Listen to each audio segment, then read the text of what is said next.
All right. Hello again, and welcome to another episode of the Fun Fans Podcast. I'm your host, James Dillard. With me, as always, my co-host, Bailey Jackson. How you doing, Bailey? I'm good, but the future is so bright. I had to wear shades for the Tigers. Shades. Yes. I'm gonna take this off so I can see. We're all about the future around here, and speaking of the future, we are here in the future because we were not here last night. Unfortunately, but we are here back and better than ever. We are still super excited to be Fun fans, especially of the Clemson Tigers. I have a full report on all the fun that the Clemson fans had in Texas, and we might talk a little football as well, and I'm sure Bailey is itching to give us an update on Clemson basketball. But first, the Fun Fans are a proud part of Greenville Sports Media Podcasting Network. If you're a true sports fan, Greenville Sports Media is perfect for you. Find various nationwide podcasts, the latest articles, and other sports media at greenvillesportsmedia.com. Those guys can also be found on all forms of social media, just like the Fun Fans. The Fun Fans Podcast is the official podcast for Clemson fans. Yeah, and you can find Rubens at 1083 Batesville Road in Greer, at 11028 Anderson Road in Piedmont, or RubensC.com. Rubens is simply a great place to eat for all sports fans and a proud supporter of the Fun Fans Podcast. Yes, the Fun Fans Podcast is also brought to you by Ivy O'Sullivan Healthcare Services. At Ivy O'Sullivan, they're more than just chiropractors. Since 1977, this family-owned business located in downtown Spartanburg has been helping people with techniques other than the typical twisting and popping that can sometimes make people nervous about trying a chiropractor. I've been a patient my entire life, and I take my own children there as well. If you have an ache or pain, give Ivy O'Sullivan Healthcare a try, and if you mention the Fun Fans Podcast, they will donate 100% of your initial evaluation costs to their charity of the month.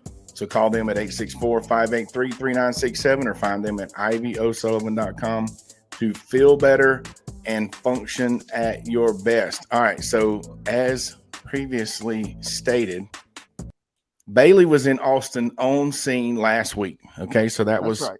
The Fun Fans Podcast. We had you in Austin before any other Clemson sports media outlet. Not that we don't necessarily. I guess we are media. We're not sports news media necessarily. We're fun news. Yeah, we don't have the credentials. Yeah, we don't have. We got our own credentials. Yeah, that's right. But my brother and I made the trip this past weekend to the game, and it was awesome. The trip was great. Anybody that was able to go, I'm sure shares this with everybody we talked to. Everybody was disappointed in the score and all that stuff, but nobody was disappointed in what we did. So I'm going to just give you. We're going to go through it real quick. So this, and if you're audio only, you're just going to come watch the YouTube because I got a whole slideshow of pictures. So the Friday night before the game, shout out to the Austin Clemson Club for hosting a gathering, party at Whiskey Tango Foxtrot Ice House in downtown Austin. And you can see they had it all set up on the bar with all the stuff. That little VIP section, I think there was a board member or two there. Eric McLean was there. There were some other Clemson names that you would probably recognize that were there. So they just mingled in with everybody else, though. So is that WTF? Yes. Okay, yeah. never mind. Right. I figured it out. Yeah. So, and then a lot of people kind of shifted outside due to, as you can see, the huge screen on the artificial turf outdoor seating viewing area that they had. And it was a really cool environment, really cool atmosphere. And, oddly enough, there must have been 20 Indiana fans there. So if I went to Austin and, the thing for the Clemson alumni or Clemson club, and obviously there were a bunch of Clemson fans there, and I never would have expected 20 Indiana fans to show up. Well, I mean, I guess they were showing the game, so they said, well, let's go there. Let's do it. Yeah. So anyway, I guess they got a national following just like any other school. But that was nice. They had the heaters. It got a little chilly, so we dipped. But one thing they definitely had, they had the fancy port. We talked about this before. They had them nice porta-johns. Hadn't had these porta-johns like they had at the since we've been to the the golf tournament up here, the BMW Pro-Am right here in Greenville. So that was a good deal. We don't have any pictures from the inside. So the next morning, brother and I, we get dropped off on campus. And this, I'm going to have to find the video to play the video. This is our first experience as we jump on campus. So let's hear what we say. Okay, so we have just arrived on campus. And of course, the first thing we need is a Porta-John update here, how they do it in Texas, or at least at the University of Texas. So apparently they like putting single Porta-Johns in various places. Maybe that cuts down on the lines. Maybe it don't. But instead of grouping the Porta-Johns, they have single Porta-Johns here and there. That's got to make it difficult for the Porta-John company. So, but whatever. So there's that. Yeah, so whatever floats their boat. But did you notice anything else in that video, Bailey? I'll go and tell you, this was about 3.5, 4 hours before kickoff. Yeah, nobody's there. Nobody was there. Nobody was there. So there were some, we had walked past a vehicle or two and people had set up their tailgate. And there was a couple off in the distance there, but this parking lot, if this was, you get 3.5 hours before kickoff at Clemson, and this right on the other side of that building is you're going to cross the street and get to the stadium. Right. That lot would have been half full in Clemson. So not sure what's the deal with that is, but that's okay. It's just kind of how they roll. Now we went to the other side of the building. We circumnavigated that. That was some Lyndon B. Johnson or some president or somebody's library. Presidential library, yes. Yes. So we went around that on the other side. Now, what you see here in these two pictures, there were still no cars. Okay. And these tents that are set up are not the 10 by 10 that you're going to buy at Academy. Right. These were commercial rental tents, and underneath were catered setups. They were catering companies, and these things went up one side and down the other. And so this is how, at least on the part of campus that we saw, this is how they tailgate. I don't know if the next slide you can tell a little better. You see the big tent, and then the chairs are set up. Yes, I guess what do? Park and walk over and have their tailgate there? They park and walk. Yeah, apparently they have to, because when we walked to the game, it was full of people. Once again, the majority of these tents, there may have been a few people in under each tent, but most of them were just getting set up. They're literally the catering people were rolling the food to the tables and stuff, and it had the names, had some name. Right. Some of them had two names, so it was either a couple of families went in and got each tent. It was like every one of these tents was like a mini wedding reception type deal. Right. And these shots are in different directions. So these are all of the tents in that picture, and then all of the tents in this picture are different tents. So that's what they did, up one side, down the other. Who knows how many thousands of dollars it costs per game. No kidding. To have something like that. But in the part of campus that we saw, that was how they rolled. So people on the other side of the building, as they were showing up, were doing the individual with their car, probably like we do, or maybe they were parking over there and walking to these tents. I don't know. So we get to the other side of the building, which was almost back to where we started, which that's all good. We got to tour a little bit, and we found where the Alumni and Family and Friends Texas tailgate was, sponsored by the Clemson alumni. If you ever get a chance to do this, everyone needs to do it. If you ever get a chance to go to an away playoff game on campus, hopefully we'll have one at home. Everybody's talking about we need to buy. I'd rather host one. This was so much fun. It wasn't even funny. But they had all the stuff laid out. This spread of food. So in the picture on the left is the buffet.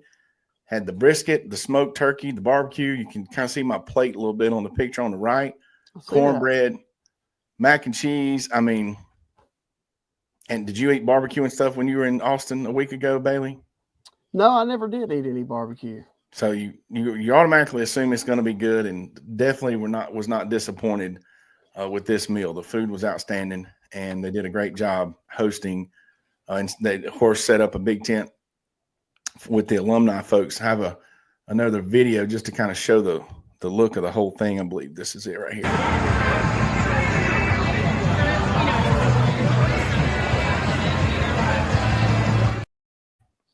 So they had TV set up. The game was on. Nobody paid attention to the SMU Penn State game after too terribly long. The president came, made a showing. So that was pretty cool. That was fun. Yeah. All right. So moving on, we head to the game. So the picture on the left is the crowd walking to the game. That is a 4-lane highway. You walk to the stadium. So it's the roads around. Nobody's parking there. Nobody's tailgating there. It is not like Clemson.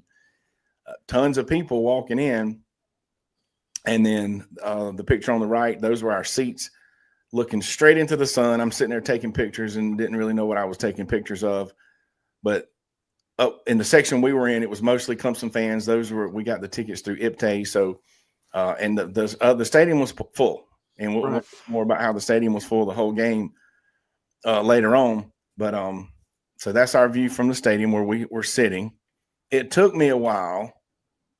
Did they show this on TV? Do you see that? I got a better picture later.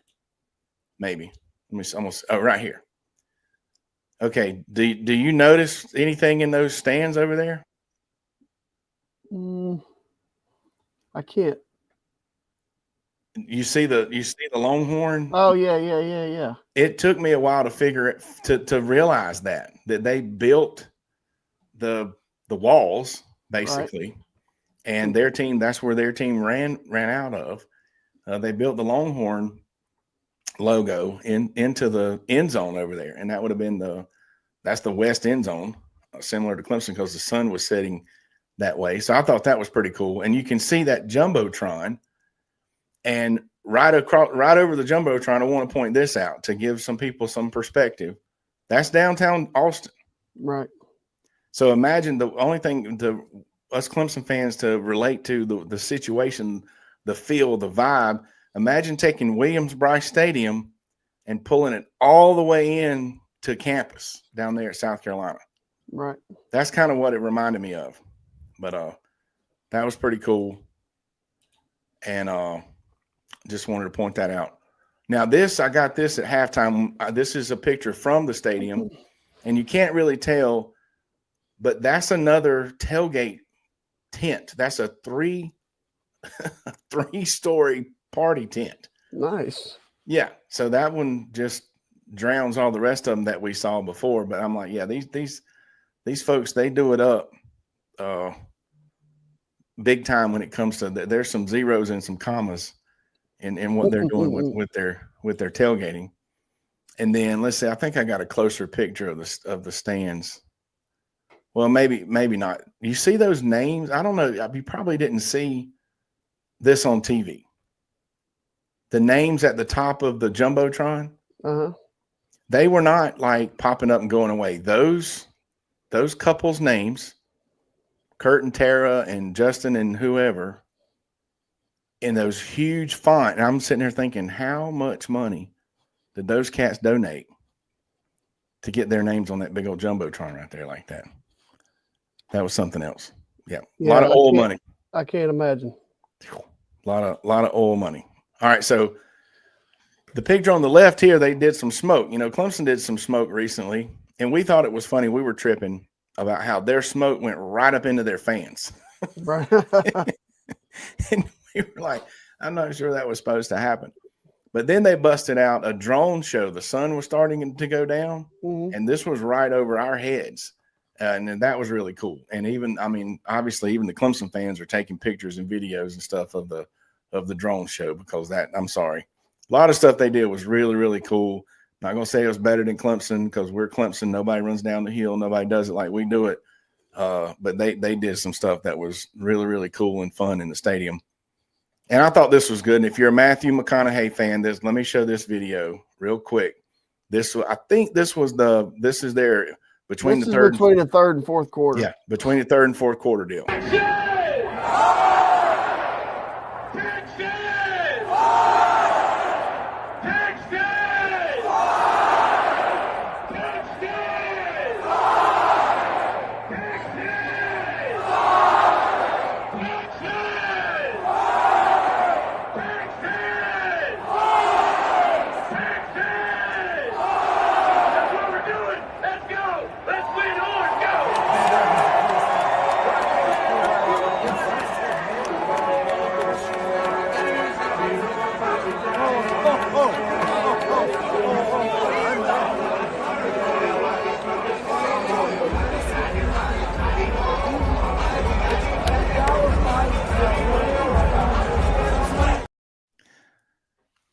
Yeah, so we did not get permission from Matthew McConaughey to put him on our podcast, but I appreciate him being here. Yeah, if he hears about it, we'll just have to argue about it later. But we're definitely giving him a shout out. The place was rocking. You heard the music start. The music they would play is just like Clemson. Right. So they're hyping up the fans. That don't intimidate the players because those players are hearing the same thing they hear at their home field. But they did some fun stuff on the Jumbotron. At the beginning of the game, they put a warning up there, like you're about to open a pack of cigarettes or something, and it said, warning, we're required to show Clemson's intro video. Right. And they showed they showed the video that would play at Clemson.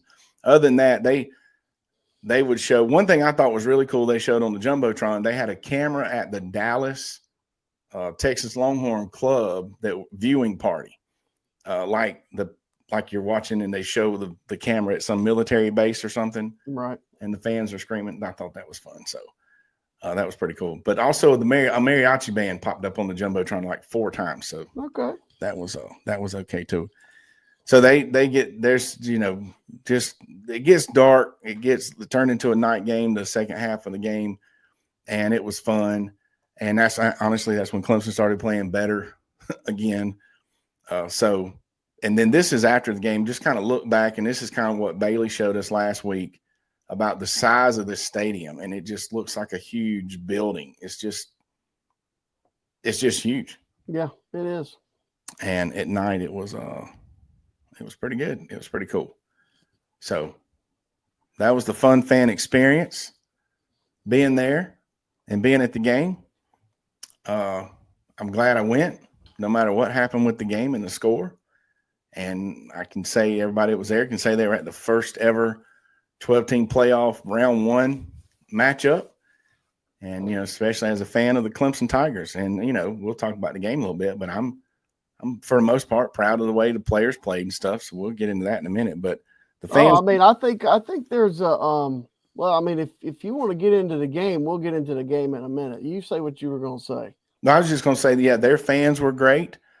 One thing about going to Texas, no joke, the shade of orange is obviously different, but in the sunshine, it's hard to tell. Right. A little bit of our shade is a little bit towards their shade, and some of their shades a little bit towards our shade. And nobody was talking trash or doing anything because you kind of didn't know who was a fan of who until you saw the Paul or the Texas or the Longhorn. So, but when we talked to them, they talked to us. Thanks for coming, and everything was great. It was nice. It was really, it was a good experience. Well, they're a very good football team. No, without a doubt. And I think Clemson did not disappoint, especially on a defense that was ranked first or second in every category and had not given up that many yards passing all year. Right. When you were watching on television, the defensive backs they were arguing with each other because Clemson was running some guys wide open.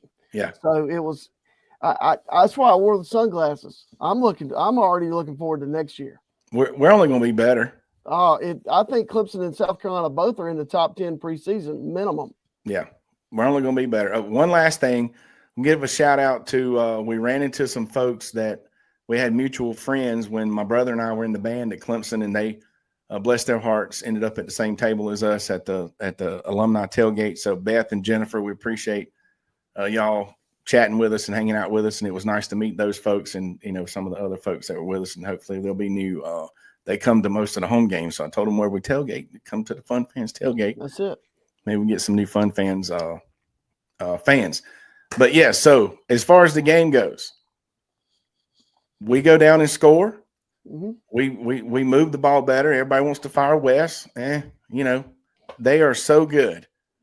We messed up too many times to beat a team or to get even closer than 14 points against a team their tackles, their offensive tackles, ginormous. Right. I'm just, you asked me weeks ago on this particular show, who were the 2 teams that I thought had a chance to win it all. And I said Oregon and Texas. Yeah, I've liked Texas all year. I don't know how they hadn't beaten Georgia. Yeah, because they can't run the ball against Georgia like they do against everybody else. They run first, pass second. Mm-hmm. And there was a couple big plays that, really, Terrell could have picked off a pass and he dropped it, and then the interception return for a touchdown. That call on the blindside block was very questionable. It was questionable. Bless the and now see that's the South Carolina fans like seeing that, but that's I don't know how new of a rule that is, but we researched it when they did it against LSU, and that's the call, and it hurt us Saturday, and it hurt them against LSU. It's like the announcer said, "Hey, when I played, that was just football." It wasn't many years ago that was 100% legal. And no, it hadn't been long at all, and he didn't really like light him up the way it looked like he did. No, like it wasn't as vicious as it looked. He only got it like a step and a half when he realized that my guy was returning the ball. But anyway, that's the rule. Yeah. Now, the only thing Clemson didn't play well enough to win on defense. If they get 2 or 3 stops, they're right in the game. And really, they could have scored down there to go down 1 score. And I thought, wait a minute. If we get 1 stop, we got the ball back down 7. But we did not get a stop. Did not. They stopped us.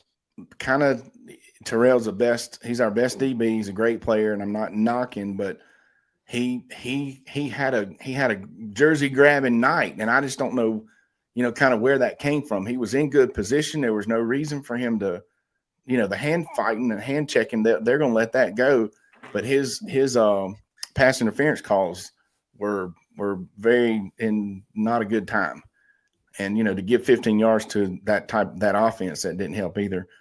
The big running plays, I think we seem to got away from the bend but don't break, because we definitely just broke when they would break those running plays. Yeah, and then we had to get up there and play man coverage, and when you talk about Terrell, we play man coverage, try to get another guy in the box to stop the run, and what was happening and I watched the replays, our linebackers were not getting to the gap. You know how the window shuts, the window closes, it opens. That's where the linebacker goes in. We used to coach, and they were getting it was a combo block up to the backer, and we were getting there because of a huge offensive tackle coming at us. Right, and I get it. A couple of times it was even worse. We, like you say, I don't know. We blitzed the safety. We blitzed Minkins, or either walked him up, to get him to probably for run support. But what happened is they're just running a stretch. Yeah, it's another level, man. Those offensive linemen are another level. Yeah, but our safety, those couple of times that the safeties walked up, that was a bad gamble, because then when he breaks the line of scrimmage, there was nobody. Right. A couple of other times, bad angle by the other safety. So, but like I say, they're really good. A couple of things you would think would be better. They're the number 3 team in the country. I don't know why we would think it would be better. It hasn't been great all year. Clemson backed up into the playoff, and that's fine, but we played like we deserved to be there, and we also played better than anybody else Saturday and Friday that lost. Let me tell you this. Everybody listen up, for people that were watching it on TV and talks about it was a double-digit game. I promise you, that stadium – not one Texas fan left that stadium when we were down by 17 or 21 or whatever it was. And even when we were down by 14 late in the 4th quarter, the vibe was not that this is a blowout. Right. Their fans were into it. Their players were into it. The stadium was still packed out as if it was a 1-score game, because they knew every time we got the ball, it should have been a 1-score game one more time, and they knew that the threat was there. We were threatening to make it a 1-score game with, 4, 5, and 7 minutes to go in the game. So it was not, you can say just double digits all you want, but it was not a blowout. No. And I'm telling you, offense played good enough. They moved the ball on Texas better than anyone has all year. Well, and they were healthy and we weren't, Right, it's fine. It is what it is. We lost. Yeah, and it was fun, and we're going to be better next year. And I'm going to say it. I said it before the season ever started, when this 12-team playoff format came out, that hosting a home game would be great. I'd rather host a home game than have a bye, and I 100% stand by that.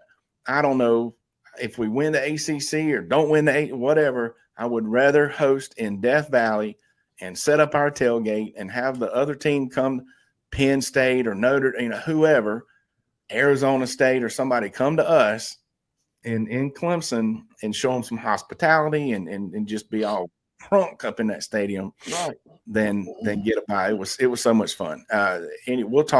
We're going to talk about the 12-team playoff, but we're kind of running short on time, and the format. But we're going to do what intelligent people do, and we're going to kind of let it play out before we over criticize the system. Right. Heaven forbid if you just let something play out. Yeah. It's not like they weren't Lane blowouts Kiffin, in the 14. Leave them alone, Lane Kiffin. Yeah, no kidding. So anyway, moving on. Speaking of the playoffs, I'm still excited about the games coming. There's still 4 big, huge games with 8 awesome college football teams. I can't wait.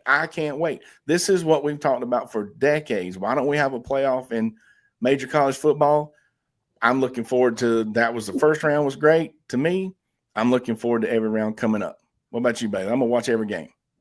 Yeah, I mean it's good stuff. I don't, I think we'll have a plan when this thing is over for how they could move forward if they don't change it before we get to that show.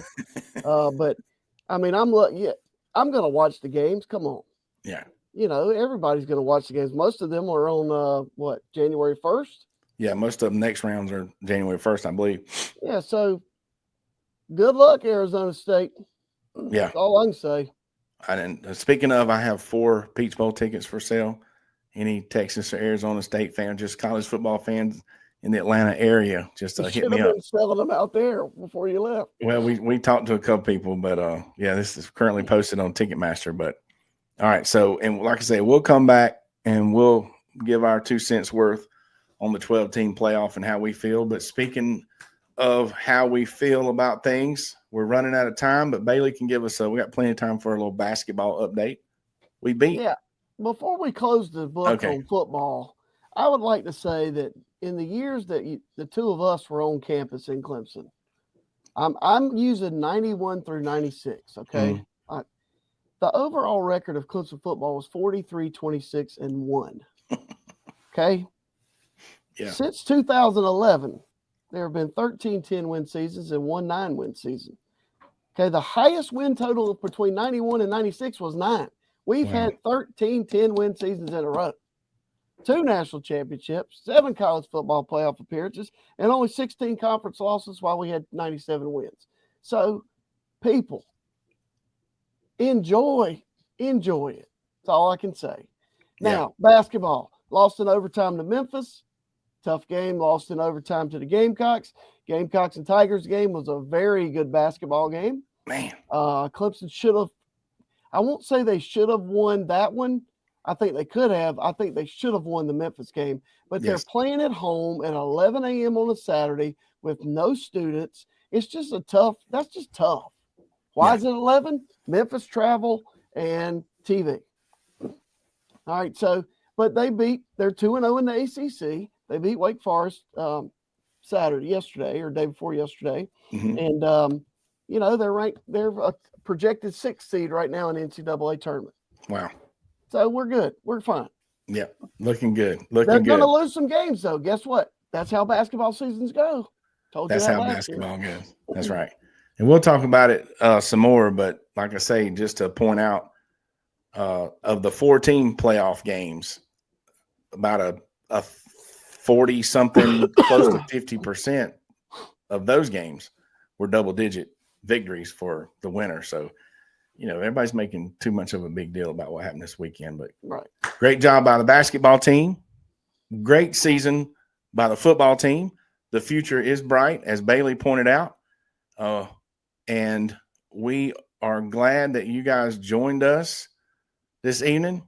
Please, sorry we had to wait a day. FYI, prayers for the wife. Santa brought my wife a kidney stone for Christmas, so that's what delayed us a day. Hey, congratulations. So, prayers for her well-being, if you don't mind, and we hope everyone, speaking of, has a very Merry Christmas, right, Bailey? That's right. Enjoy some time with your friends and family, and Merry Christmas to everyone. And happy holidays. Everyone, yeah.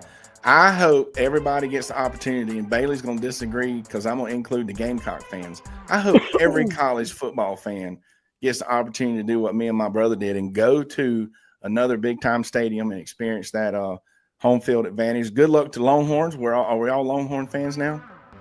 You know, I don't know that I'm a fan of anybody, but my favorite bowl game coming up is the Snoop Dogg Arizona Bowl, presented by Gin and Juice by Dre and Snoop. How can it not be? I cannot wait. That's the best one. And of course, the Pop-Tarts is still the best tasting bowl. Yeah. But anyway, we appreciate you joining us. Hope you enjoyed the show, and we will definitely see you in 2025, if not sooner. Thanks again for checking us out each and every Sunday and Monday. Don't forget to click subscribe on the Fun Fans Podcast YouTube channel, as well as your favorite podcast platform. Follow us on social media and share. Please reach out to become a sponsor. On behalf of the Fun Fans Podcast, Jay Thriller Entertainment, Greenville Sports Media, and Bailey Jackson, happy holidays. Merry Christmas, and go Tigers.